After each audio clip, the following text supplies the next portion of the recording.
I'm Rima Majed, Assistant Professor of Sociology at the American University of Beirut, and I work on social movements and sectarianism in Lebanon and Iraq, the Middle East more broadly. Yeah, I was very much involved in the 2019 protests or thawra or revolution, not as an academic, but as an active participant, as an organizer, as someone who was involved in trying to work on unions and bringing back issues of labor and rights and to the core of the struggle. So this is how I was involved. I was also involved in some feminist organizing. So this is where I have my two legs in this historic moment. This was definitely one of the most transformative moments in my life. For the intensity of that very liminal experience that we lived in the squares. I mean, I've been working on social movements for more than 10 years, so I've been reading about all these other revolutions, and but it's one thing to research and study them, and it's another thing to live and experience, and the experiential aspect of it, but also the affective aspect, the personal involvement, the emotions, and the links it creates with others, with others in terms of other people, but also with space, with institutions, with animals around us, with the environment, with all of these big questions that become so central in our everyday life. Yeah, I think this is probably the most transformative moment in my life so far.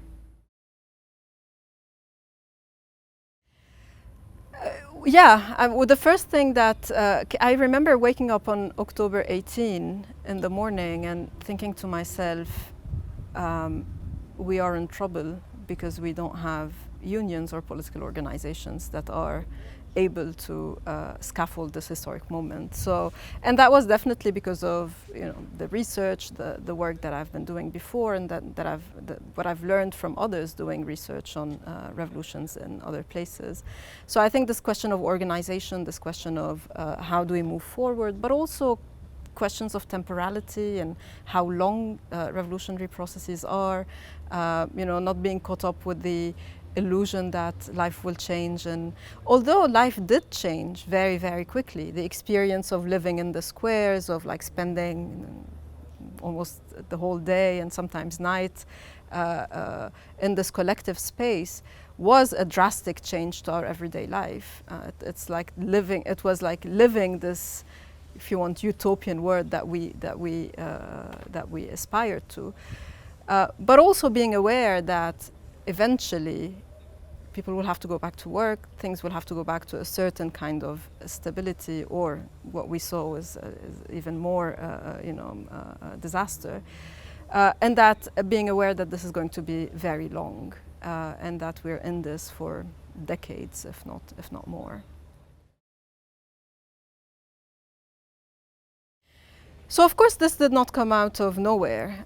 There's a global context that I think is very important to understand 2019 in Lebanon, but also in the region. 2019 was a year of uprisings everywhere, from Latin America to the Arab region, with Sudan, Algeria, Iraq, Lebanon, and then later on Palestine, and it continued. So everywhere around the world we're seeing discontent, we're seeing uprisings, we're seeing troubles with a global system, which is capitalism, that is creating everyday lives that are very difficult for people around the globe. So this is the more global context. But then we have the more regional context of what started in 2011 or end of 2010 with the first wave of Arab uprisings. And again, as I said, uprisings or revolutions are long-term processes. We always talk about the French Revolution. Well, what we miss is that it took almost 8 decades to form the First Republic. So revolutions usually will always take very long. It's huge social transformations that we're talking about. It's not just about changing a president or a king, or it's also about a huge social transformation that is unfolding, and that is that is a historical process that has started and that is very difficult to stop. Success failure is not the best way, I think, to think about these processes, but to think about how they're unfolding and what they're creating, and while they are unfolding. So regionally, there's this is the region of the world that has very alarming indicators that also explain what is happening. The highest rates of youth unemployment, the highest rates of female unemployment, extremely high rates of labor migration, female participation in politics is very low, etc. So all of these are alarming indicators.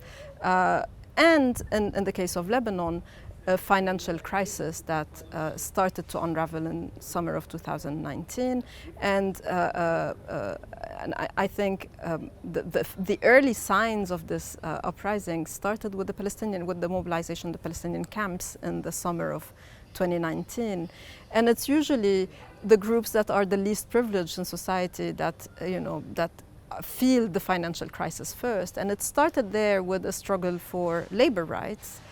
And then there was the environmental crisis with the wildfires that ravaged many regions in the country, leading to October 17th and adding the taxes. So I think in the context of Lebanon, it's this sectarian neoliberal system that is very gendered and very racialized that exploded socially in an uprising that was not organized. It's not a coup.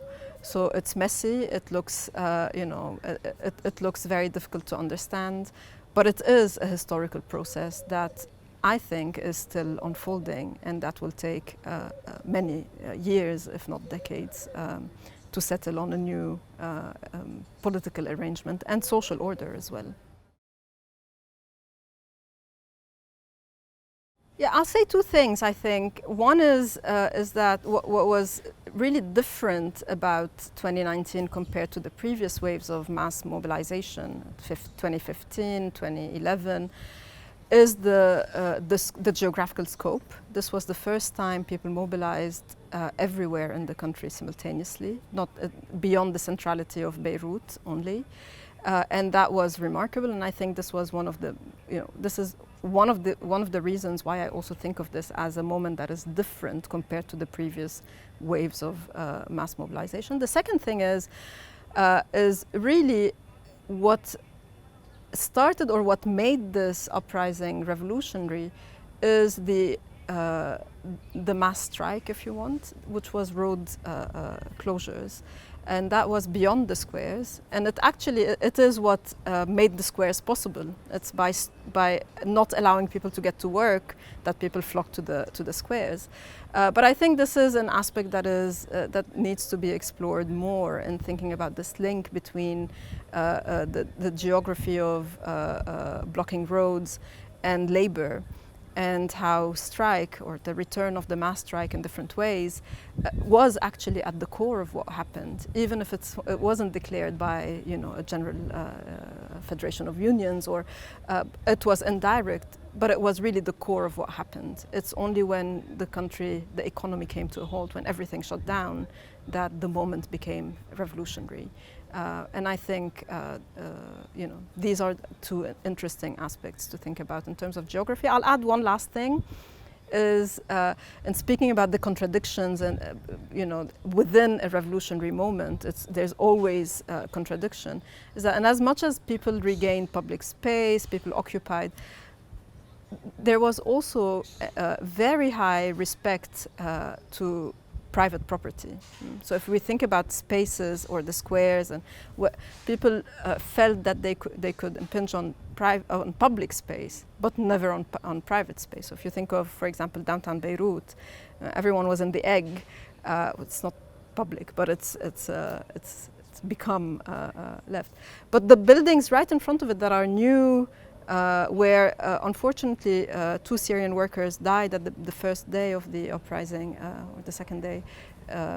So these were new buildings, very bling bling, you know, with electricity, water, running water, everything. But no one dared occupy those buildings. Everyone went to what was the relic of the past, or the public spaces. And that was a debate that many of us had amongst activists and others. And there was always this fear of, you know,